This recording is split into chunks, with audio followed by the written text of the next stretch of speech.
Collections that pull together a number of titles from previous eras always tend to be inconsistent at best.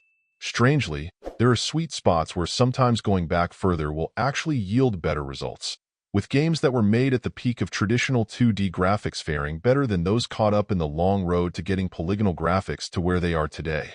The mix of some games being caught in that transition and others that are simply unforgiving make the Accolade Sports Collection better as a snapshot of gaming from a bygone era than for clear enjoyment.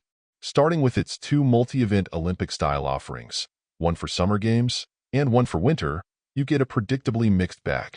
In some cases, the choice of control scheme is an issue, and in some cases the line between success and failure is hard to determine, but these are typical challenges for this sort of game. Unfortunately, there are also events that are stuck trying to use very early and primitive representations of 3D landscapes in them, and they're typically pretty awful to play. Aside from it often being hard to tell where you're supposed to go, the very chuggy frame rate makes them feel like a rapid slideshow at best, and trying to control your athlete then is a complete mess. While I may be biased in my nostalgic love for the epic summer and winter games titles, I'd say that as a whole they were simply better implemented, making these games interesting to experience but less fun to play. Looking at the rest of the collection, there's a basketball title in the form of Hoops, Shut Up, and Jam, as well as two baseball titles from the classic Hardball series. Shut Up and Jam feels like it has a little bit of promise, initially feeling like it has at least some early NBA Jam vibes, but it can be pretty unforgiving when playing against the computer. Keeping track of the action can be a challenge, and your player feeling like they're not quite as responsive as they could be makes it playable but aggravating. Closing out with the two baseball titles, weirdly I found that I preferred the original to its sequel. Certainly Hardball 2 looks sexier, but I also found that it was less intuitive to control. It may seem odd, but I honestly would be more inclined to go back to the OG Nintendo Baseball and its ilk, preferring impeccably implemented controls and intuitive play to either of these though.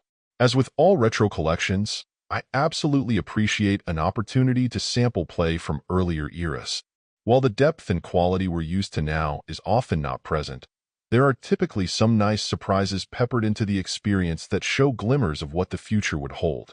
In this case, I'd say the games are better as a time capsule to look at and to appreciate from an academic sort of level than to play, but that isn't to say they can't be experienced and enjoyed.